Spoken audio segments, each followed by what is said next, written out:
Con la frase, el espacio que vivimos no es vida sino tiempo, Séneca nos introduce de lleno en la filosofía de la vida, en el hecho de vivir, en la brevedad de ese espacio de tiempo que se nos concede. Pero en ese espacio, que es exiguo, debemos, nos dice el filósofo latino, aprender a vivir y a morir, cosa que no es fácil, afirma también. Al parecer, sigue diciendo el maestro, algunos grandes hombres que han existido, a pesar de renunciar, abandonar y desprenderse de todo aquello que les servía de rémora, como las riquezas, empleos y placeres, para aprender a vivir, muchos de ellos dejaron este mundo confesando que no lo consiguieron. Según Séneca, la brevedad de la vida es sólo para aquellos que la malgastan con actividades múltiples y distintas del estudio de la filosofía.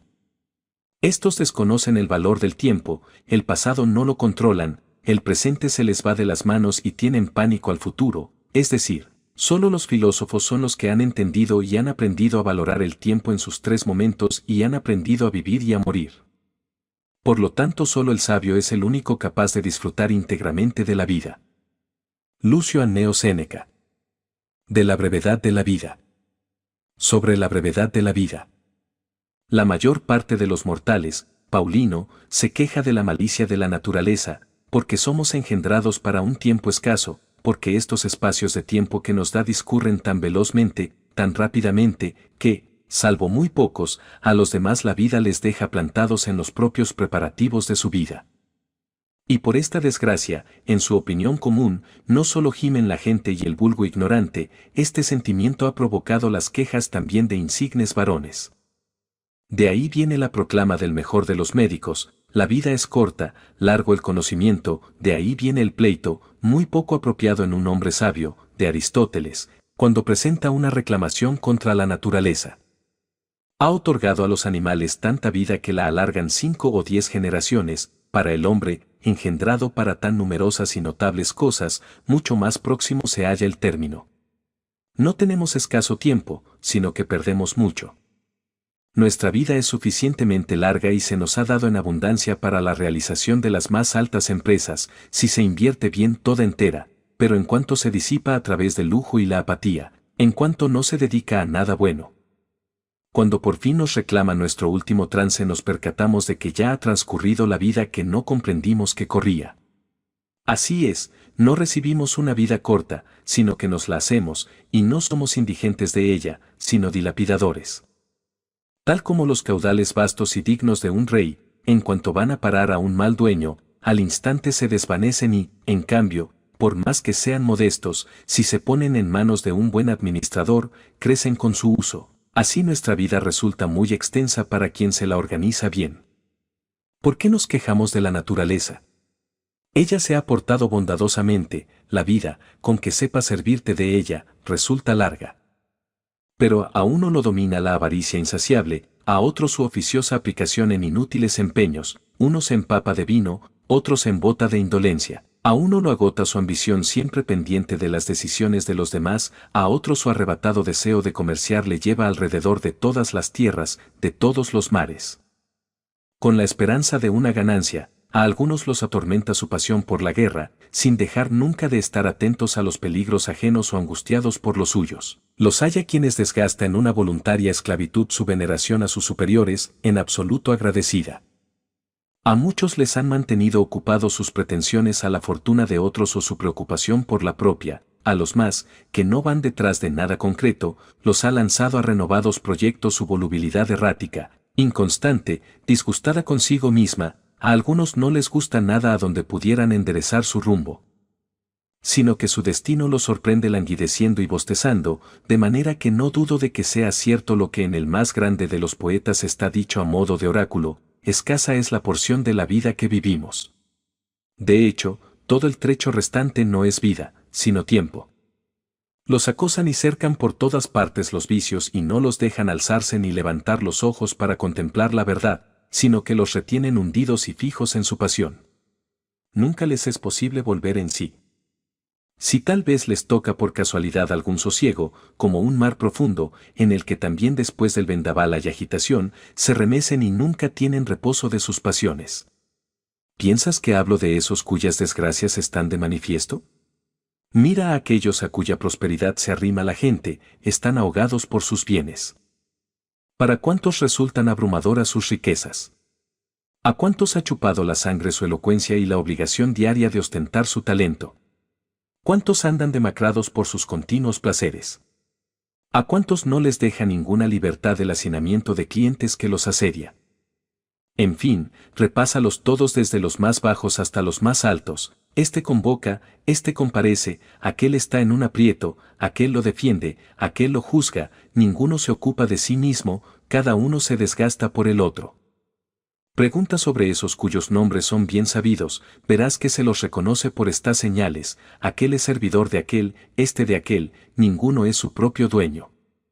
Además, la irritación de algunos es verdaderamente insensata, se quejan del desaire de sus superiores porque no han tenido tiempo para ellos cuando querían una audiencia.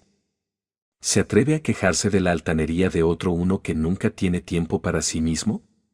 Él, sin embargo, con un aire ciertamente impertinente, pero te ha mirado a veces, a ti, seas quien seas, él ha inclinado sus oídos a tus palabras, él te ha acogido a su lado, tú nunca te has dignado mirarte ni escucharte. Así pues, no tienes por qué hacer valer ante nadie esos buenos oficios, puesto que, cuando los llevabas a cabo, en realidad no querías estar con otro, sino que no podías estar contigo. Aunque todos los talentos que en algún momento han brillado están de acuerdo en este solo punto, en ningún momento se admirarán bastante de esta ofuscación de la mente de los hombres. No consienten que nadie invada sus fincas y, si surge un pequeño conflicto sobre la dimensión de los terrenos, acuden corriendo a las piedras y a las armas, dejan que otros entren en su vida, es más, ellos mismos introducen incluso a sus futuros propietarios. No se encuentra nadie que quiera repartir su dinero, entre cuantos distribuye cada uno su vida. Son estrictos a la hora de conservar su patrimonio, en cuanto hay ocasión de malgastar el tiempo, pródigos por demás con lo único en lo que la avaricia resulta honorable. Así pues, es bueno coger aparte a alguno de la multitud de los más viejos, vemos que has llegado al extremo de una vida humana, 100 o más años te agobian. Venga pues, llama a tu vida para echar cuentas. Saca cuánto de ese tiempo se ha llevado tu acreedor, cuánto tu amiga, cuánto tu rey, cuánto tu cliente, cuánto las peleas con tu esposa, cuánto las reprimendas a tus esclavos, cuánto tus oficiosas caminatas por la ciudad. Añade las enfermedades que cogemos por culpa nuestra. Añade también el tiempo que ha pasado sin provecho, verás que tienes menos años de los que calculas. Haz memoria de cuando te has mostrado firme contigo mismo en tus propósitos, de cuántos de tus días han terminado como tú habías previsto, de cuando has tenido provecho de ti mismo, cuando una expresión natural, cuando un espíritu intrépido. ¿Qué obras tuyas quedan hechas en tan largo tiempo? ¿Cuántos te han robado la vida sin que tú te percataras de lo que perdías? ¿Cuántos se han llevado el dolor inútil, la alegría necia, la codicia ansiosa, la conversación huera? ¿Qué poco te han dejado de lo tuyo? Comprenderás que mueres prematuramente. ¿Qué hay, entonces, en este caso? Que como si siempre fuerais a vivir vivís, nunca se os hace presente vuestra fragilidad, no observáis cuánto tiempo ha transcurrido ya, lo perdéis como si hubiera a rebosar y en abundancia, mientras que quizá precisamente ese día que consagráis a algo, bien una persona, bien una cosa, sea el último. Todo lo teméis como mortales, todo lo queréis como inmortales. Oirás que dicen los más: a los 50 me refugiaré en el ocio, los 60 me librarán de mis obligaciones. Y, en definitiva, ¿qué garantías de una vida más larga recibes? ¿Quién dará su consentimiento para que eso salga como dispones tú? ¿No te da vergüenza reservar para ti los restos de tu vida y destinar a la beneficiosa reflexión solamente el tiempo que ya no puedes dedicar a cosa alguna? ¿Qué tarde es empezar a vivir precisamente cuando hay que dejarlo?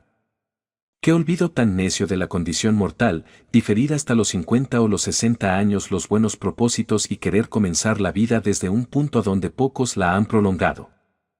A los más poderosos y encumbrados en lo alto verás que se les escapan palabras según las cuales optan por el ocio, lo alaban, lo prefieren a todos sus bienes.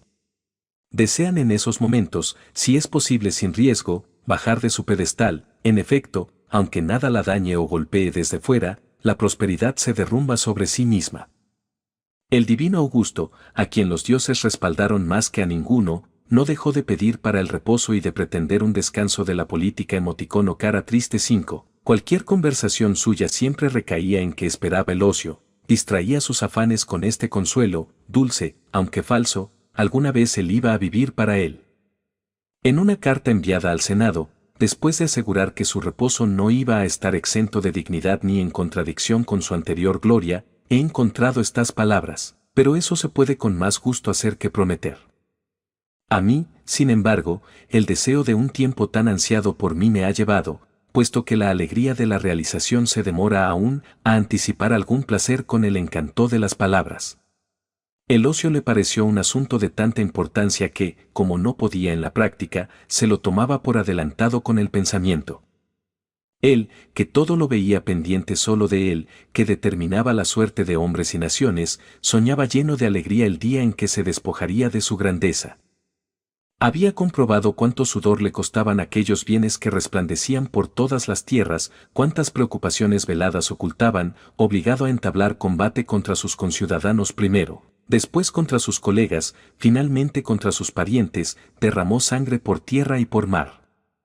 Llevado por la guerra a través de Macedonia, Sicilia, Egipto, Siria y Asia, y prácticamente todas las costas, dirigió sus ejércitos, hastiados de matanzas de romanos, a las guerras exteriores. Mientras pacifica los Alpes y reduce a los enemigos que habían irrumpido en medio de la paz y del imperio, mientras traslada las fronteras más allá del Rin y del Eufrates y del Danubio, en la propia ciudad se afilaban contra él los puñales de Murena, de Cepión, de Lépido, de Ignacio, de otros. Aún no había escapado a sus acechanzas, y su hija y tantos jóvenes nobles atados por el adulterio como por un juramento aterrorizaban su edad ya quebrantada, y Julo y de nuevo una mujer que se hacía temible al lado de un Antonio. Estas llagas las había extirpado junto con los miembros mismos, renacían otras, como un cuerpo sobrecargado de sangre, a cada momento reventaba por alguna parte. Así pues, ansiaba el ocio, con la esperanza y el pensamiento de él se aliviaban sus afanes. Este era el anhelo de quien podía hacer que todos vieran realizados sus anhelos. Marco Cicerón, zarandeado entre los Catilines y los Clodios, los Pompeyos y los Crasos, de una parte, enemigos manifiestos, de otra parte, amigos dudosos, mientras sufre el oleaje a la par que la República y la sujeta cuando ya se iba a pique, viéndose al final arrastrado, ni sosegado en la prosperidad ni paciente con la adversidad. ¿Cuántas veces maldice de aquel consulado suyo, alabado no sin motivo, pero sí sin moderación? Qué lastimeras palabras profiere en una carta a Ático, cuando ya había sido derrotado Pompeyo, el padre, y su hijo aún rehacía en Hispania su quebrantado ejército. Me preguntas, dice, ¿qué hago aquí? Me estoy en mi finca de Túsculo, a medias libre. Añade después otras expresiones en las que deplora el tiempo pasado y se queja del presente y desconfía del futuro. A medias libre, se llamó Cicerón, pero, por Hércules, nunca un sabio se rebajará hasta tan humillante calificativo, nunca será a medias libre, sino de una libertad siempre completa y sólida. Suelto y dueño de sus actos y superior a los demás. ¿Qué, pues, puede estar por encima del que está por encima de la suerte? Livio Druso, hombre impetuoso y violento, después de que había promovido nuevas leyes y el desastre de los Gracos, apoyado por un enorme gentío de Italia entera, al no ver claramente salida para una situación que ni le era posible dominar ni ya era libre de abandonar una vez puesta en marcha, maldiciendo de su vida inquieta desde el comienzo. Se dice que dijo que solo a él no le habían correspondido nunca, ni siquiera de niño, unas vacaciones. Pues se atrevió, aún bajo tutela y vestido con la pretesta, a recomendar reos a los jueces y a interponer su influencia en el foro, con tanta eficacia, de hecho, que consta que algunos juicios fueron escamoteados por él. ¿A dónde no iba a lanzarse una ambición tan prematura? Podías advertir que un atrevimiento tan precoz vendría a parar en un enorme desastre tanto particular como público. Así pues, tarde se quejaba de que no le hubieran correspondido vacaciones, levantisco como fue desde niño y oneroso para el foro. Se discute si él mismo atentó contra su propia vida, pues se desplomó de repente al recibir una herida en la ingle, pudiendo alguien dudar de que su muerte fuera voluntaria, nadie de que fuera oportuna. Está de más recordar a los muchos que, aun cuando a los demás les parecían los más dichosos, dieron un auténtico testimonio contra sí mismos, abominando de toda la actividad de sus años. Pero con esta quejas ni cambiaron a los demás ni a sí mismos. En efecto, una vez que han estallado en palabras, los sentimientos recaen en sus costumbres. Vuestra vida, por Hércules, pese a que se prolongue más de 1000 años, se reducirá a unos estrechísimos límites, esos vicios no dejarán ningún siglo sin engullir. Mas este espacio que, por más que la naturaleza lo cruza corriendo, la razón ensancha, es inevitable que se os escape rápidamente, pues no lo cogéis ni lo retenéis ni ponéis freno a la cosa más fugaz de todas, sino que dejáis que se esfume como una cosa superflua y subsanable. Ahora bien, en primer lugar cuento a los que no tienen tiempo para nada más que para el vino y la lascivia, pues nadie está más vergonzosamente ocupado. Los demás, aunque se dejan cautivar por una imagen vana de la gloria, se extravían sin embargo con cierta dignidad, aunque me enumeres a los avaros, a los iracundos y a quienes ponen en práctica odios o guerras injustos. Todos esos obran mal con más hombría, la deshonra de quienes se dan al vientre y a la lascivia es infame. Registra todos sus momentos, fíjate en cuánto tiempo pierden haciendo cálculos, cuánto tiempo urdiendo engaños, cuánto tiempo sintiendo miedo, cuánto tiempo cortejando, cuánto tiempo siendo cortejados, qué cantidad les roban los pleitos suyos y ajenos, qué cantidad los convites, que son ya una auténtica obligación. Verás cómo no los dejan respirar, ya sean sus males, ya sean sus bienes.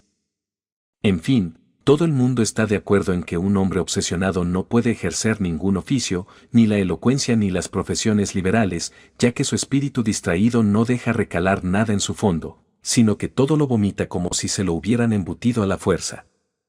Nada es menos propio de un hombre obsesionado que el vivir, de ninguna otra cosa es más difícil el aprendizaje. Los cultivadores de otras ciencias se hallan por todas partes y en gran número, pero en algunas de ellas personas muy jóvenes parecen haberse instruido tan bien que podrían instruir sobre ellas.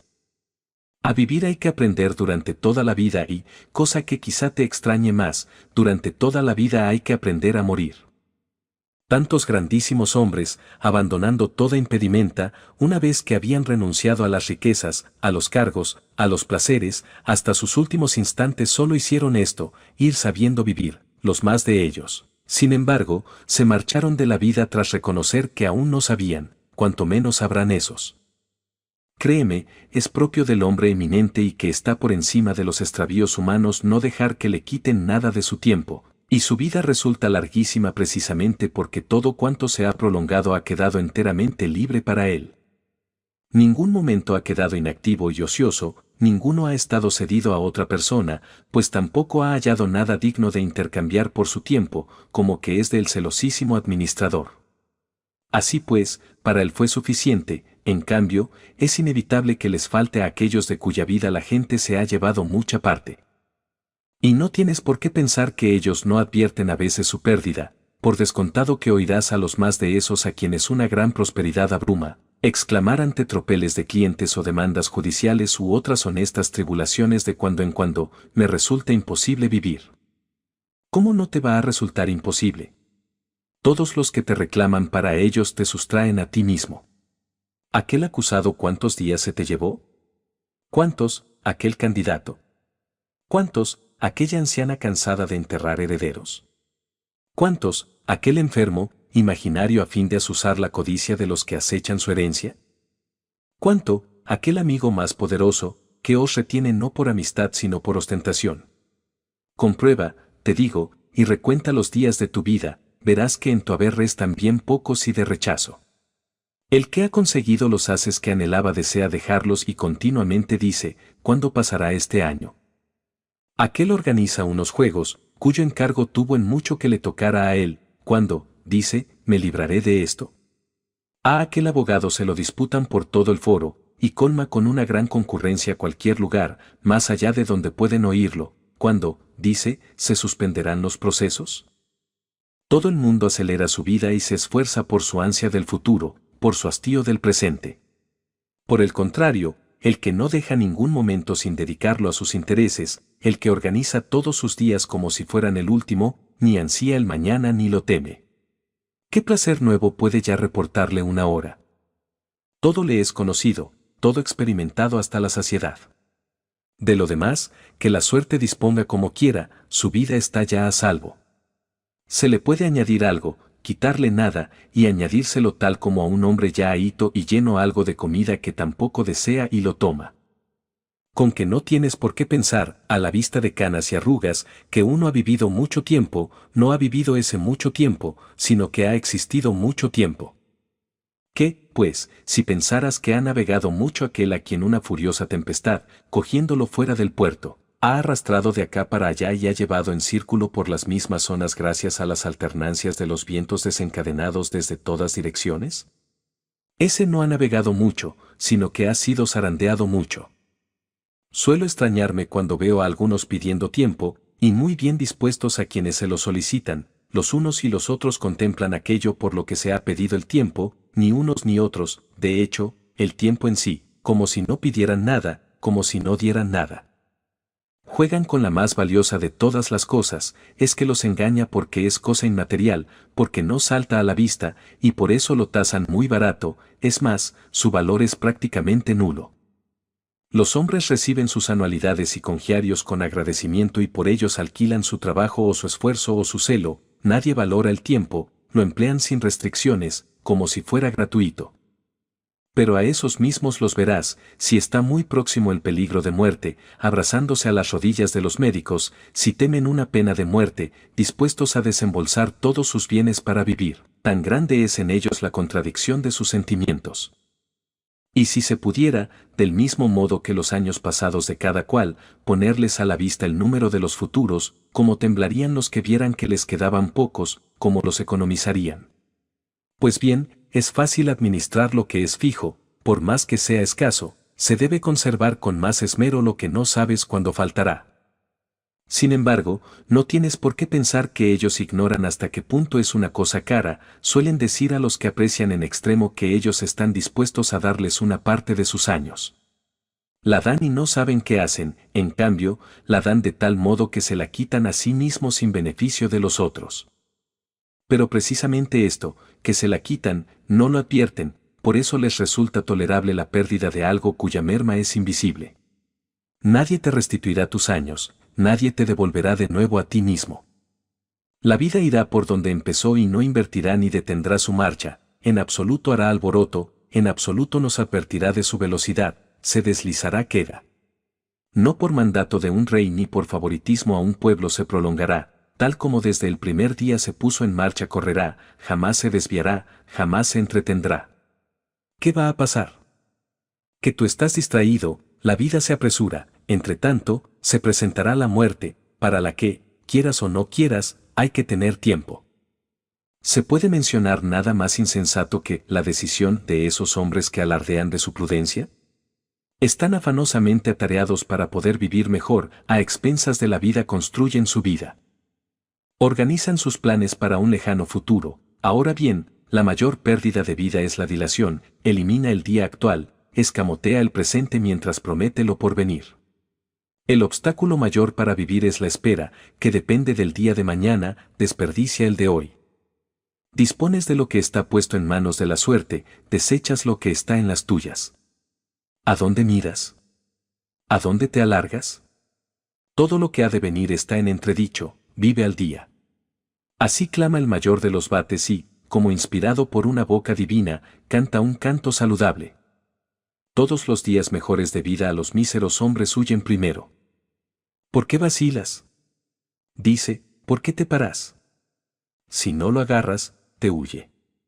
Y aun cuando lo agarres, te huirá. Así pues, contra la fugacidad del tiempo hay que competir con la celeridad en emplearlo, y hay que sorberlo como de un torrente rápido y que no va a correr siempre.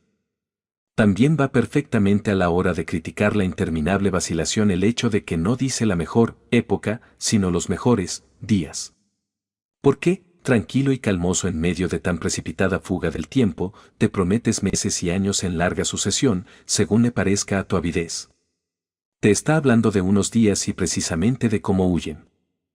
¿Es entonces dudoso que todos los mejores días huyen a los hombres míseros, esto es, atareados? Sus espíritus todavía infantiles los toma por sorpresa la vejez, a la que llegan desprevenidos y desarmados. Pues no han previsto nada, de repente han caído en ella sin barruntársela, no notaban que se iba acercando cada día. Del mismo modo que bien una conversación, bien una lectura, bien una reconcentrada meditación entretienen a los que están de viaje y antes se enteran de que han llegado que de que se acercaban, así este viaje de la vida, permanente y aceleradísimo, que despiertos o durmiendo hacemos al mismo paso. A los atareados no se les hace evidente más que a su término. Si me propongo separar por partes y sus argumentos lo que he planteado, se me ocurren muchos con los que demostrar que la vida de los atareados es la más corta. Solía decir Fabiano, no uno de esos filósofos profesionales, sino de los verdaderos y a la antigua, que contra los sentimientos hay que luchar con arrojo, no con sutilezas, y hay que ahuyentar sus líneas no con golpes insignificantes, sino con una carga, que los vicios, pues, deben ser triturados, no pellizcados. Sin embargo, para censurarles a aquellos su extravío, hay que enseñarles, no solo entristecerse por ellos. En 3 etapas se divide la vida, la que ha sido, la que es, la que va a ser. De ellas, la que estamos pasando es breve, la que vamos a pasar, incierta, la que hemos pasado, segura, esta es, pues, en la que la suerte ha perdido sus derechos, la que no se puede sujetar de nuevo al capricho de nadie.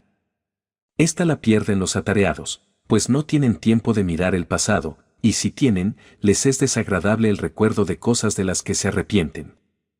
Así pues, mal de su grado hacen retroceder su espíritu hasta el tiempo perdido de mala manera, y no se atreven a recordar aquel cuyos defectos, incluso los que se infiltraban gracias al atractivo del placer momentáneo, al revisarlos se hacen patentes. Nadie sino quien todo lo ha hecho bajo su propio criterio, que nunca se equivoca, se remonta de buena gana al pasado, el que ha deseado ambiciosamente muchas cosas, el que las ha menospreciado orgullosamente, el que ha triunfado despóticamente, el que ha engañado pérfidamente, el que ha arramblado avariciosamente. El que ha derrochado pródigamente, es natural que tema sus recuerdos. Pues bien, esta es la porción de nuestro tiempo inviolable y sagrada, que ha superado todos los infortunios humanos, que se ha sustraído al imperio de la suerte, a la que ni la escasez ni el miedo ni las molestias de las enfermedades alteran. Esta no puede verse turbada ni arrebatada, su posesión es perpetua y libre de temores. Tan solo uno a uno se hacen presentes los días, y aún a trechos, por el contrario, todos los del tiempo pasado, cuando se lo ordenes, acudirán, consentirán ser examinados y retenidos a tu voluntad, cosa que los atareados no tienen tiempo de hacer.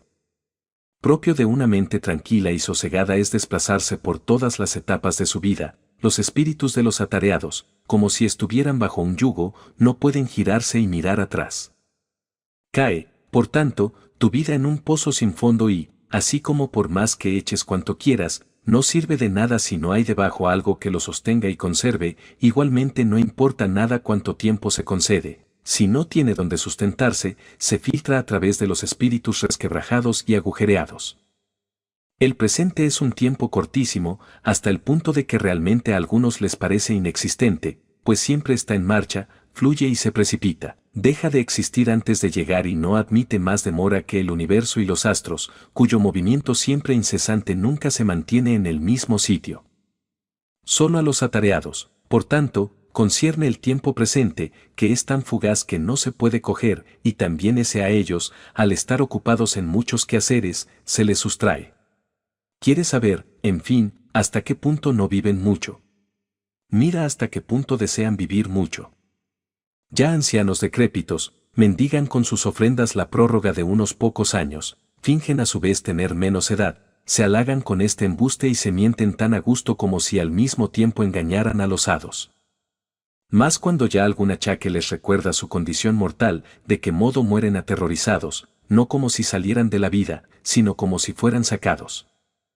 A gritos proclaman que han sido unos estúpidos ellos, pues no han vivido, y que, en caso de librarse de esa indisposición, van a vivir en el ocio. Entonces piensan cómo se han procurado inútilmente cosas de las que no disfrutaban, como todo su trabajo ha sido en vano.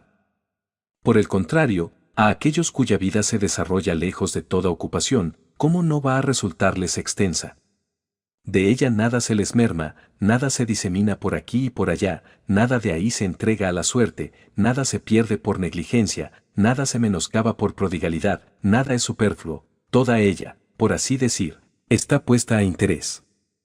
Así pues, por poca que sea, es de sobra suficiente y por eso, en el momento en que llegue su día final, el sabio no vacilará en ir a la muerte con paso firme. ¿Te preguntas quizás a quiénes llamo atareados?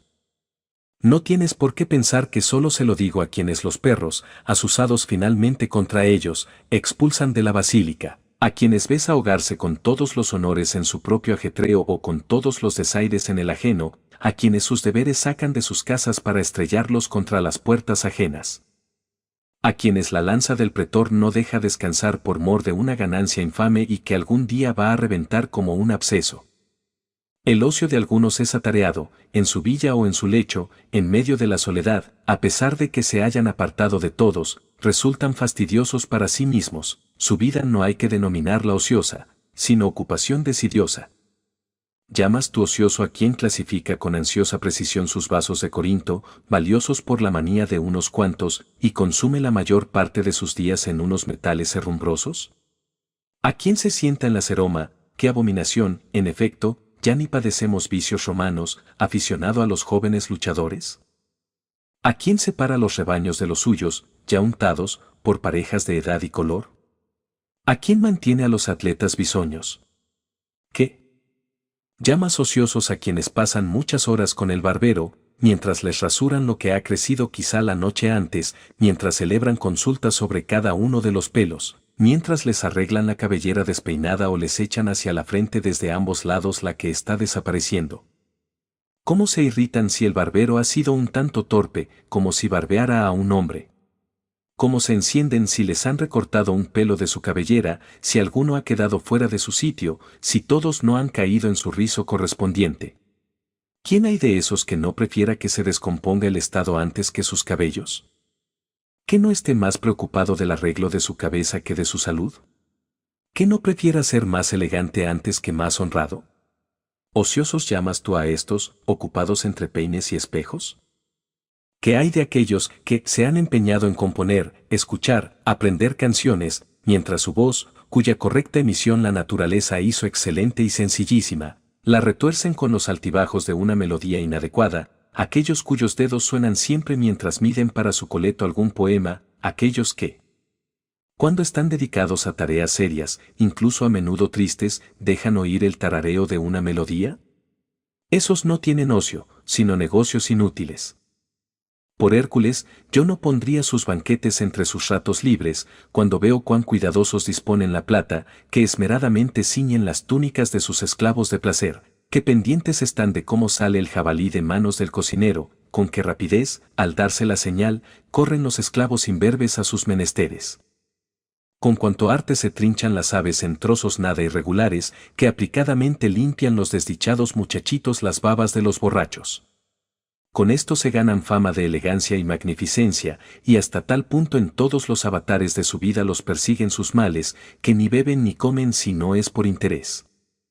Tampoco contaría yo entre los ociosos a los que se trasladan en silla o en litera de acá para allá y se presentan a las horas de sus paseos como si no les fuera posible faltar a ellos, a quienes otro ha de recordar cuando deben lavarse, cuando nadar, cuando cenar, hasta tal punto se deshacen en la excesiva lasitud de su espíritu refinado, que no pueden saber por sí mismos si tienen hambre.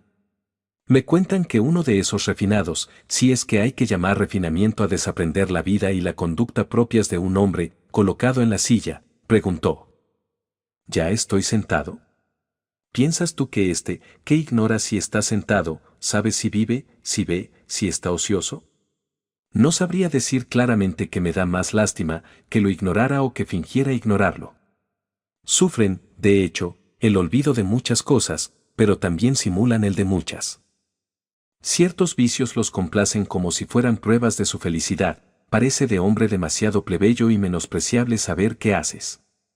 Ahora ve y mantén que los mimos se inventan muchas cosas para criticar nuestro desenfreno. Por Hércules, pasan por alto más cosas de las que se inventan, Y la enorme abundancia de vicios increíbles en esta época solo para esto imaginativa ha llegado al extremo de que ya podemos denunciar la negligencia de los mimos. Que haya alguien que con los refinamientos se haya echado a perder hasta el punto de fiar en otro si está sentado. Luego este no es un ocioso, podrías darle otro nombre, es un enfermo, más aún, es un muerto, es un ocioso aquel que de su ocio tiene también la sensación.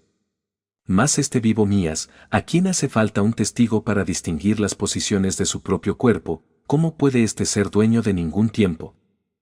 Es prolijo repasar uno por uno aquellos cuya vida han consumido los bandidos o la pelota o el cuidado de coser su cuerpo al sol. No son ociosos aquellos cuyos placeres tienen mucho de negocio. En efecto, nadie dudará de que no hacen algo laboriosamente los que se entretienen en el estudio de erudiciones inservibles, de los que ya hay entre los romanos una tremenda tropa. Fue propia de los griegos esa obsesión por indagar qué cantidad de remeros había tenido Ulises, si había sido escrita antes la Ilíada o la Odisea, además de si eran de un mismo autor, y una serie de otros detalles de esta clase, que, si te los reservas, en nada ayudan a tu conocimiento callado, si los publicas, no pareces más sabio, sino más pesado. He aquí que también a los romanos los ha invadido la vana afición por aprender cosas innecesarias. Hace pocos días oí a uno que contaba que había sido el primero en hacer cada uno de los generales romanos. Tuidio fue el primero que venció en un combate naval, Curio Dentato fue el primero que llevó elefantes en un triunfo. Y aún esas anécdotas, pese a que no apuntan a la auténtica gloria, versan cuando menos sobre ejemplos de actuaciones cívicas. No va a ser útil una tal ciencia, pero es capaz de entretenernos con la atrayente banalidad de los pormenores.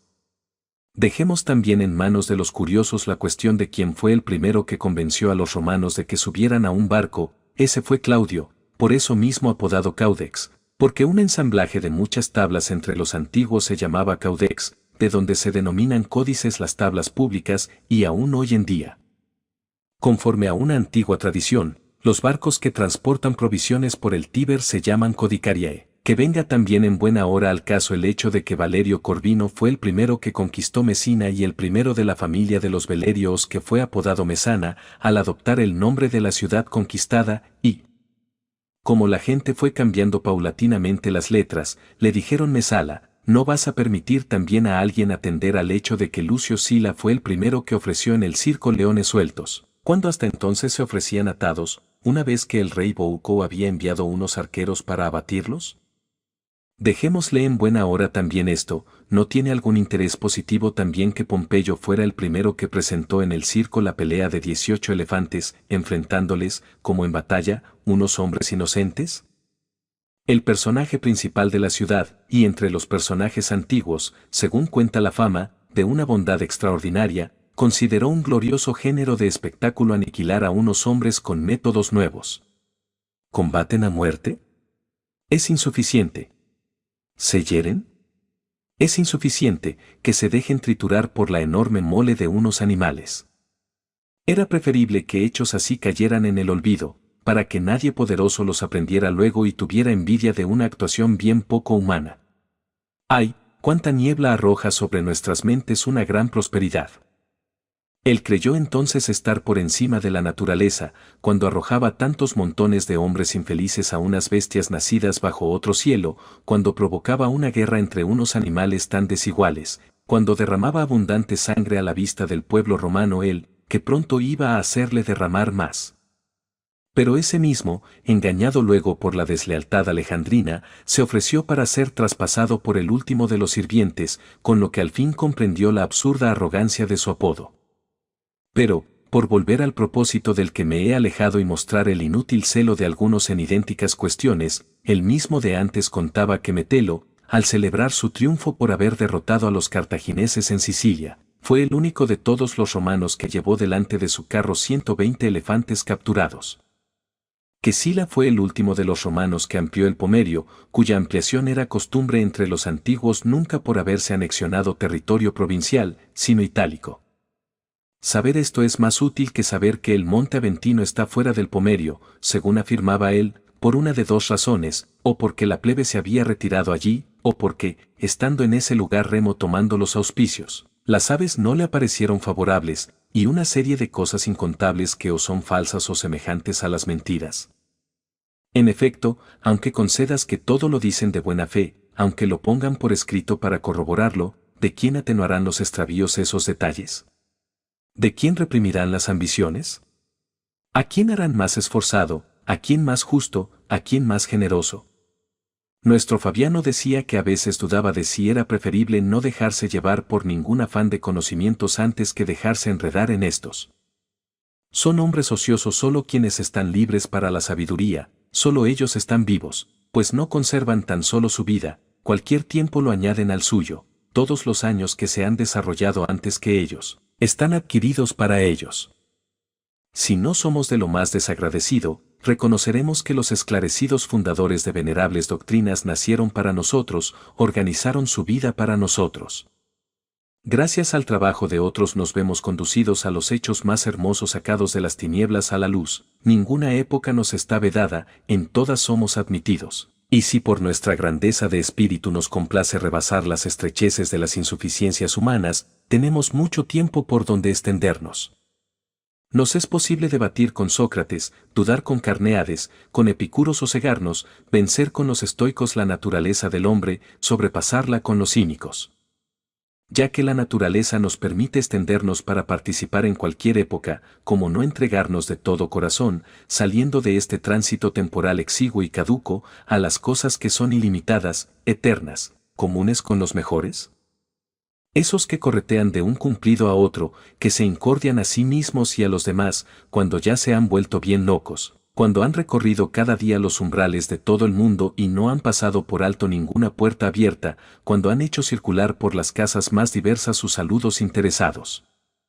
¿Qué proporción de personas en una ciudad tan inmensa y dividida por múltiples pasiones podrán visitar?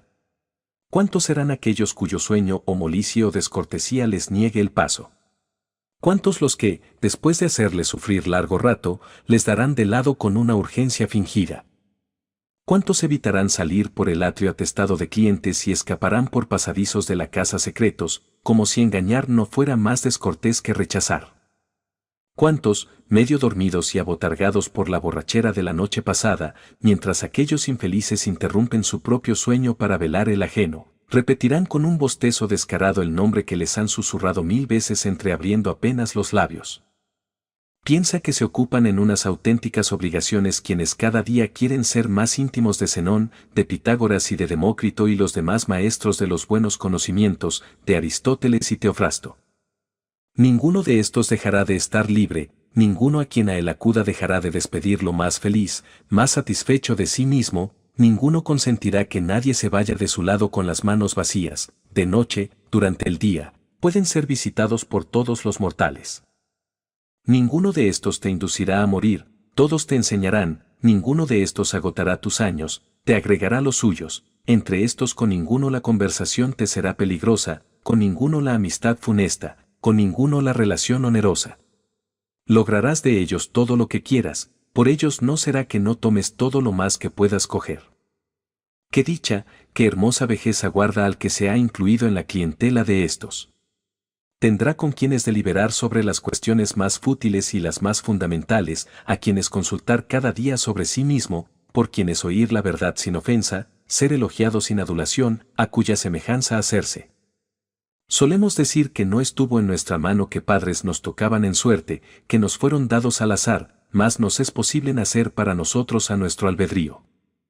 Hay familias de ingenios esclarecidos, elige en cuál quieres ser acogido, serás adoptado no solo para el nombre, sino también para los bienes mismos, que no habrás de guardar con avaricia y mezquindad, más grandes se harán a medida que los compartas con más gente. Ellos te facilitarán el camino hacia la eternidad y te alzarán hasta una posición de la que nadie puede ser desalojado. Este es el único sistema para prolongar la mortalidad, más aún, para transformarla en inmortalidad. Los cargos, los monumentos, todo lo que la ambición ha impuesto con sus decretos o ha construido con sus obras, rápidamente se derrumba, nada deja de derribar y remover una prolongada vejez, por el contrario, no puede causar daño a las cosas que ha inmortalizado la sabiduría, ninguna edad las borrará, ninguna las menguará. La siguiente y la que siempre vendrá luego contribuirán en algo a la veneración, puesto que, por descontado, la envidia se encuentra en las proximidades, con más sinceridad admiramos lo situado en la lejanía. La vida del sabio, entonces, es muy extensa, no lo ciñen los mismos límites que a los demás, solo él se libera de las leyes del género humano, todos los siglos están a su servicio como al de un dios. Ha transcurrido un tiempo, lo capta con el recuerdo, está encima, lo emplea, va a llegar, lo anticipa. Le alarga la vida la reunión de todos los tiempos en uno solo. Breve y angustiada por demás es la vida de los que se olvidan de las cosas pasadas, descuidan las presentes y sienten temor por las futuras, cuando han llegado a las últimas, tarde comprenden, infelices, que han estado atareados todo ese tiempo en no hacer nada. No tienes por qué pensar que se demuestra que tienen una vida larga con el argumento de que a veces invocan la muerte, los inquieta su insensatez con sentimientos indecisos que incurren incluso en aquello que les da miedo, desean a menudo la muerte precisamente porque la temen. Tampoco tienes por qué pensar que es un argumento a favor de que viven mucho tiempo el hecho de que a menudo el día les parece largo, de que, mientras llega el momento fijado para la cena, se quejan de que las horas pasan despacio. En efecto, si alguna vez los dejan libres sus ocupaciones, abandonados en el ocio se desazonan y no saben cómo organizarlo o pasarlo. Así pues, se lanzan a un quehacer cualquiera y todo el intervalo que media les resulta pesado, igual, por Hércules, que, cuando se ha publicado la fecha de un combate de gladiadores o cuando esperan la fijada para algún otro espectáculo o entretenimiento, quieren saltarse los días intermedios. Cualquier plazo para lo que aguardan les resulta largo. Con todo, el instante que anhelan es breve y precipitado e incluso más breve por su culpa, pues pasan de una intención a otra y no pueden concentrarse en un solo deseo. No son para ellos largos los días, sino odiosos, pero, por el contrario, que cortas les parecen las noches que pasan en brazos de las prostitutas o en compañía del vino. De ahí también el delirio de los poetas, que con sus fantasías fomentan los extravíos humanos, a quienes les pareció que Júpiter, por los placeres del coito cautivado, duplicó una noche. ¿Qué otra cosa sino inflamar nuestros vicios es asignarles a los dioses como promotores suyos y dar a la pasión enfermiza una licencia justificada por el ejemplo de la divinidad? ¿Pueden no parecer cortísimas las noches a esos que las compran tan caras? El día lo pierden por esperar la noche por temer el alba. Sus placeres mismos son intranquilos y agitados por múltiples zozobras, y, cuando están en pleno transporte, los sobrecoge un angustioso pensamiento, esto, ¿hasta cuándo? Por este sentimiento los reyes han llorado su poder y no los ha complacido la magnitud de su prosperidad, sino que los ha aterrorizado el final que en algún momento ha de llegar. En una ocasión en que el arrogantísimo rey de los persas desplegaba su ejército por las inmensidades de las llanuras y no podía concebir su número, sino su tamaño, derramó lágrimas porque, en 100 años, de tanta juventud no quedaría nadie. Y sin embargo, ese mismo que lloraba iba a acelerarle su destino y a aniquilar a unos en el mar, a otros en tierra, a unos en una batalla, a otros en una desbandada, y en poco tiempo iba a exterminar a aquellos para quienes tenía 100 años. ¿Qué hay de que incluso sus alegrías son intranquilas? Pues no se basan en motivos consistentes, sino que las perturba la misma ligereza de la que brotan. Ahora bien, ¿cómo piensas que son sus momentos infelices, también según propia confesión, cuando incluso estos en que se exaltan y se alzan por encima del hombre son poco naturales? Los mayores bienes son intranquilos y en ninguna suerte se confía menos que en la mejor. Para preservar la prosperidad hace falta más prosperidad y hay que hacer votos por los votos mismos que han salido bien. Pues todo lo que nos toca por casualidad es inestable y cuanto más alto se remonta, más expuesto está a la caída, y el caso es que a nadie complacen las cosas que van a caer, luego es lógico que sea infelicísima, no solo cortísima, la vida de los que se procuran con gran trabajo cosas que poseen con otro aún mayor. Laboriosamente logran lo que quieren, angustiosamente tienen lo que han logrado, entre tanto, no se hace ninguna cuenta del tiempo que nunca más ha de volver, nuevas ocupaciones sustituyen a las antiguas, la esperanza despierta más esperanzas, más ambición es la ambición. No se busca el fin de las desgracias, sino que se modifica el motivo. Nuestros cargos nos han hecho sufrir, más tiempo nos quitan los ajenos. Hemos dejado de afanarnos como candidatos, empezamos a hacerlo como electores, hemos desechado los disgustos de ser acusadores, nos encontramos con los de ser jueces, ha dejado de ser juez, es instructor, ha envejecido en la administración asalariada de bienes ajenos. Se ve retenido por sus caudales propios. La sandalia ha dejado ir a Mario, ejerce el consulado. Quincio tiene prisa por pasar su dictadura, lo reclamarán de su arado. Marchará contra los cartagineses, inmaduro aún para tamaña empresa, Escipión, vencedor de Aníbal, vencedor de Antíoco, honra de su consulado, fiador del de su hermano, si no hay por su parte oposición, se verá situado junto a Júpiter, las revueltas civiles acudirán a este Salvador y, tras unos honores iguales a los divinos que aborreció de joven. Ya anciano lo complacerá el anhelo de un altivo destierro. Nunca faltarán motivos de inquietud felices o malaventurados, la vida irá pasando entre quehaceres, el ocio nunca se practicará, siempre se deseará. Así pues, aléjate del montón, querido Paulino, y retírate por fin, después de que te has visto zarandeado no en proporción a tu edad, a un puerto más tranquilo. Piensa cuántas olas has soportado, cuántas tormentas, en parte particulares has sufrido, en parte públicas has atraído sobre ti, bastante se ha manifestado ya tu virtud en modelos de trabajo y dedicación, prueba a ver qué hace en el ocio. La mayor parte de tu vida, la mejor sin duda, la has consagrado a la política, toma también algo de tu tiempo para ti. Y no te invito a un descanso apático e indolente, ni a que ahogues cuanto en ti hay de temperamento vivaz en el sueño y los placeres caros al vulgo, eso no es descansar. Encontrarás tareas más importantes que todas las que hasta ahora has realizado esforzadamente, que podrás desempeñar retirado y tranquilo.